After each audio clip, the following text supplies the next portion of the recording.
Yo, uko mafans, ndingu muno ndisimbisa, pasina imwimwi, andina zvandiri, ndingu muno simbisa musambo, ngoma soundsman, vavuya, yaman, pitman, pulori. Yeah, soundsman, pitman, Skyroot ndini Livingstone. Chekutanga ndinotenda Mwari akandipa simba rekudai, andisati ndava nemari, ndichiri chijaya andina mhuri. Vamwe vane godo havafari ndizvo zvazviri. Mukoma wangu anorovera kumhiri, inzwai iri pasina mari. Ndinopiga imwimwe vatereri, ndimwe muri kundipa mbiri.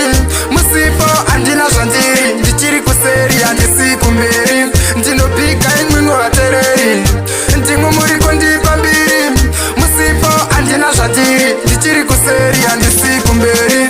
Mafanzi angu sando ndinopai, tuni rangu iri ndatinzwai. Mahandasi isa play, mabebi achiti dedi sky. Saka animboxii muchichema, vamwe vachishama. Ndicharova ngoma kusvika mabvuma, kusiya misoro ichitema. Ndinopiga imwimwe vatereri, ndimwe muri kundipa mbiri. Musipo andina zvandiri, ndichiri kuseri handisi kumberi. Ndinopiga imwimwe vatereri, ndimwe muri kundipa mbiri.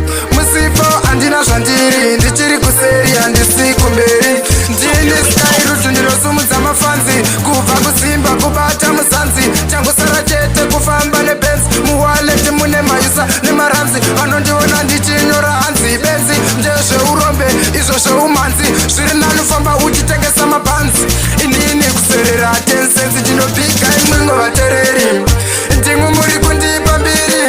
Musipo andina zvandiri, ndichiri kuseri handisi kumberi. Ndinopiga imwimwe vatereri, ndimwe muri kundipa mbiri.